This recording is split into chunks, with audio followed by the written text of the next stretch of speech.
বিটিআৰত মই July first উইকত 5 দিনৰ প্ৰগ্ৰেম লৈছো। এতিয়া মই গম পাম যে কি আছে কি নাই।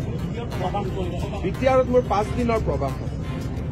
1 বা 3 তাৰিখৰ পৰা মই কণ্টিনিউৱাছ 4 ৰাতি বিটিআৰত থাকিম আৰু বিটিআৰত থকাৰ উদ্দেশ্যটো হ'ল যে বিটিআৰত অসম চৰকাৰৰ আঁচনিবিলাক বহুত ক্ষেত্ৰত এতিয়াও গৈ পোৱা নাই। গতিকে মোৰ প্ৰৱাসটো ৰাজনৈতিক কম হ'ব, বিকাশৰ ফালে বেছি হ'ব।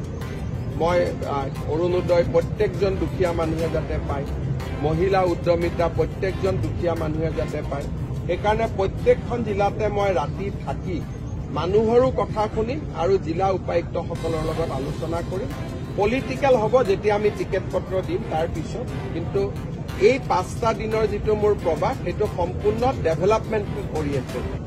বিটিআৰত মই জুলাই ফাৰ্ষ্ট উইকত 5 দিনৰ প্ৰগ্ৰেম লৈছো। তেতিয়া মই গম পাম যে কি আছে কি নাই। বিটিআৰত মোৰ 5 দিনৰ প্ৰৱাস আছে।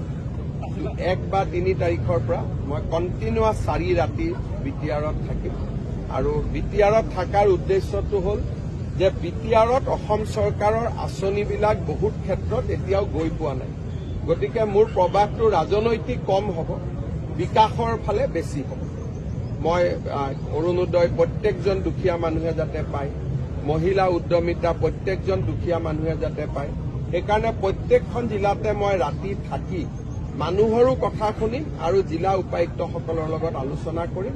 পলিটিকেল হ'ব যেতিয়া আমি টিকেট পত্ৰ দিম তাৰ পিছত, কিন্তু এই 5টা দিনৰ যিটো মোৰ প্ৰৱাস সেইটো সম্পূৰ্ণ ডেভেলপমেণ্ট অৰিয়েণ্টেড।